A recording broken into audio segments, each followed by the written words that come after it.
Hello friends, welcome back to the new video. In this video guys, we are going to talk about how to delete fingerprint lock in our Realme phone device. If you want to delete your fingerprint, so guys you can delete it. And guys, now let's see how to delete fingerprint in our Realme phone. In this video guys, we are going to talk about how to delete it.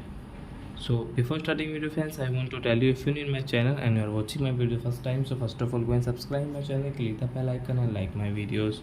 So guys, now let's start the video friends. First of all, open your phone setting to delete your fingerprint. Just click on your password setting and guys click on your fingerprint and guys draw your pattern.